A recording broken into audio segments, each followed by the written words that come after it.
The tennis world is still buzzing about Novak Djokovic's default, with there being many discussions about whether a disqualification was truly warranted. I was going to make a really long video where I break down everything extensively, but I no longer feel that it's necessary. Novak made a mistake, and unfortunately, that mistake cost him the tournament. Yes, with Hawkeye Live, this probably wouldn't have happened, and with the millimeter line clipper at 5'4" 40 love, this was so close from not happening, but it did. A lot of people feel that the line judge overreacted and was even faking. Before I was able to get a good look at the incident and seeing the slowed down video, it didn't look like Novak hit the ball hard at all, but once I got home and saw the court level view of Novak hitting it, I can definitely see how this could leave her on the ground, especially her being hit in her throat. I think regardless of her reaction, Djokovic would have been defaulted, so I don't think it's right to be attacking this woman for literally being hit. Mistake or not, this is on Novak. An article released by the US Open itself is a good reference.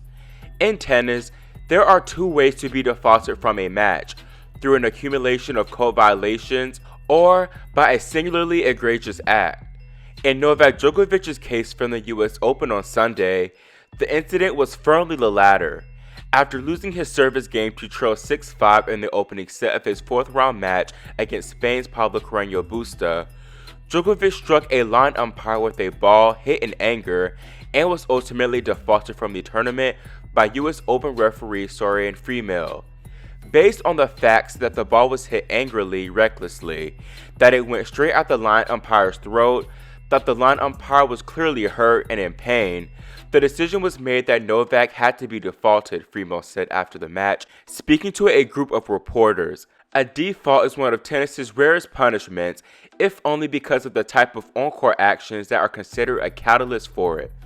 Tennis matches are educated by a code of conduct, and the punishment for violating the code through actions such as ball abuse, racket abuse, unsportsmanlike conduct, and other similar offenses accumulate typically over the course of a match.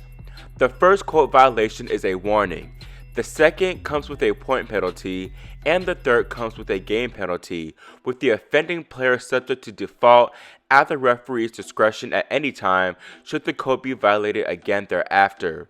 However, when a situation such as Sunday's arises in a match, the point penalty schedule might be bypassed in favor of immediate default.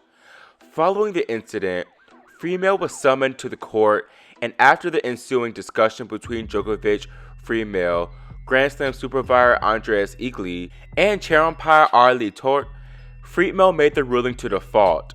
The facts were discussed and explained by the chair umpire and the Grand Slam supervisor, Freemale said. In this situation, it is especially important that we were 100% sure what exactly happened. The facts were established, and then I had to speak to Novak Djokovic to give him the chance to state his point of view. His point was that he didn't hit the line umpire intentionally. We all agree that he didn't do it on purpose, but the facts are still that he hit a line umpire and that the line umpire was clearly hurt. Section T of Article 3, On-Site Player Offensive of the ITF Grand Slam Rulebook, discusses the procedure of defaulting a player from a match and also that the decision cannot be changed.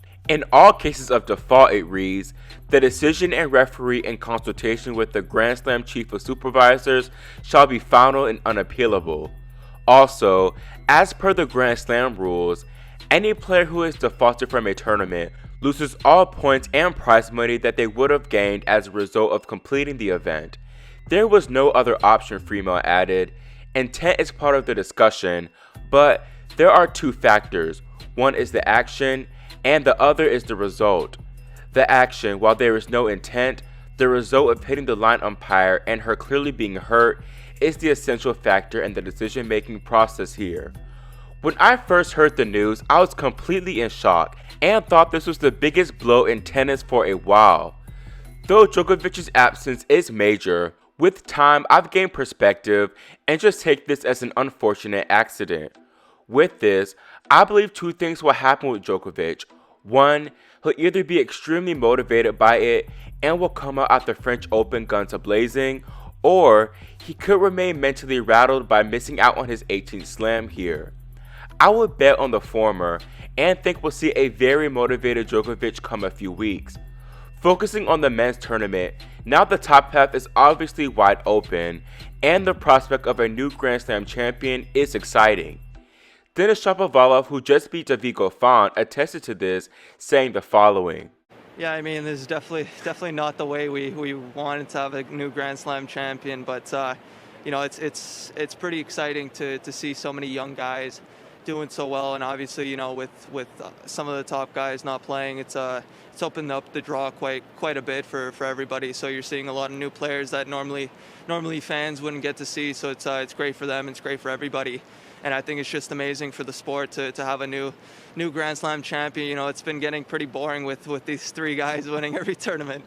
Before the tournament, I predicted Zverev to reach the semifinal, and I'm going to keep that pick and have him move through to the final. Borna, Carreño Busta, and Shapovalov are all very tough, but I believe Zverev, who has the most experience in these big stages, will come through should that serve hold up. Before the tournament, I said that Daniil Medvedev will win, and I'm definitely sticking to that. On the women's side, oddsmakers' favorite Naomi Osaka is still very impressive, as she just dominated Anett Kontaveit 6-3, 6-4. Osaka was great in pretty much every area, but struggled to break and close out the match in the second set. She of course closed it out, and her hamstring and movement looked good. In the quarterfinals, she will play American Shelby Rogers, who took out Petra Kvitova 7-6, 3-6, 7-6. Unfortunately, this classic match was overshadowed by the Djokovic drama, but I was really impressed by how Shelby hung tough despite all the adversity and match points faced to take the upset. Petra was my predicted champion of this tournament and would have posed great problems for Osaka, but it's Rogers up next. Shelby definitely has the potential to upset Naomi, but the way the 2018 champion is playing, very few people can topple her. A woman who I believe can do this is American Jennifer Brady, who just took out Angelique Kerber 1-4 to reach her maiden Grand Slam quarterfinal. For me, Jennifer and Naomi have been the best players in the tournament thus far, and I'd give the slight edge to Brady as she's had comprehensive wins over high caliber players. Serena obviously is another big contender as she's beginning to round into form. I think Jennifer, if her leg holds up, can for sure win the US Open, but will first need to get by Yulia Putintseva in the quarters. That's all for this video, and let me know how you feel about Djokovic's default. Also, who's your picks to win the men's and women's events? Leave your thoughts in the comment section below, and subscribe and click the notification bell so you're notified whenever we post new content. Thanks for watching, and we'll see you next time here on Grand Slam Tennis News Today.